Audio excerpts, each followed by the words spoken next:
Hey all, this is Software Focus, and today we're going back to basics with Snagit. You don't want to miss this.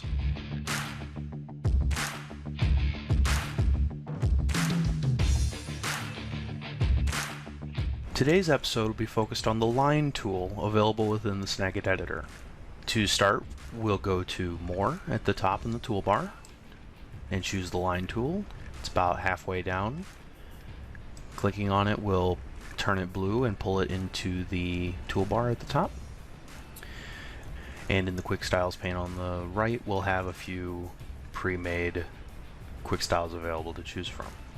The line tool is very similar to the pen tool, which was covered not that long ago. I'll put a link up in the corner. But it is limited to just lines. Now the lines can be up, down, left, right, diagonal, but it is a straight line. So we'll choose on one of them. I'll choose this red one. And I move my cursor back over to the workspace.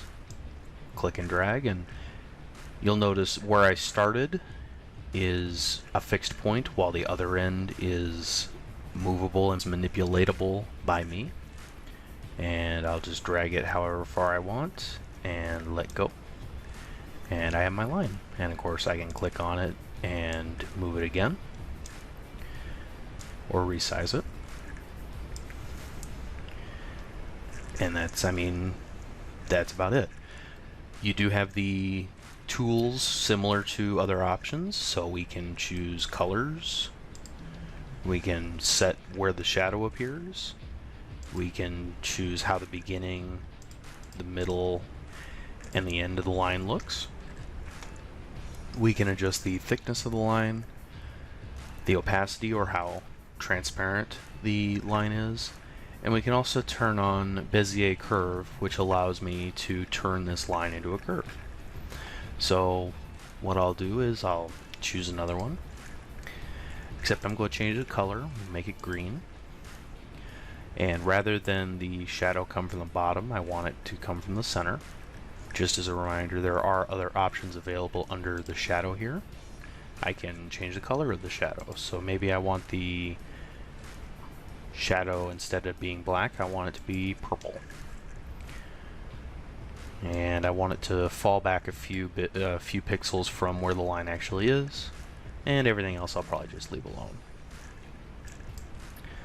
I want the start of the line to be a square, but as you can see, we have a blocked off, a rounded, a dot, a square, a diamond, and an arrow. But I'll just choose the square at this point. And I can choose the center of the line. By default it's solid, but we have dashed, dotted, dash dot, and dash dot dot. I'll probably choose this dash dot option. And the right end of the line is going to be, let's just go with a standard arrow. So in many ways it's similar to the arrow tool, which I'll also put in the corner here. I'll increase the thickness to 12. I'll drop the opacity down a little bit so it's a little see-through. And then I'll also turn on Bezier curve to demonstrate that. So now with all my settings, if I go over to my image and click and drag, you see the arrow appear. And the settings I set over here equate to what's here. If I click on the arrow to select it, you'll notice I have one dot here that allows me to curve it, and the other dot also allows me to do a curve. And I can manipulate this in most any way with the two dots. Now, although this looks pretty good, that purple is kind of odd. So the arrow is selected, of course, because I have the manipulation dots available. I'll go back over here. I'll change the color of the shadow back to black.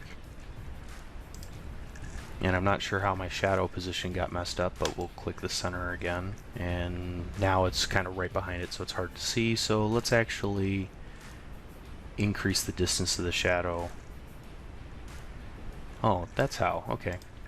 So when I adjusted the distance of the shadow, that's how it pushed it up.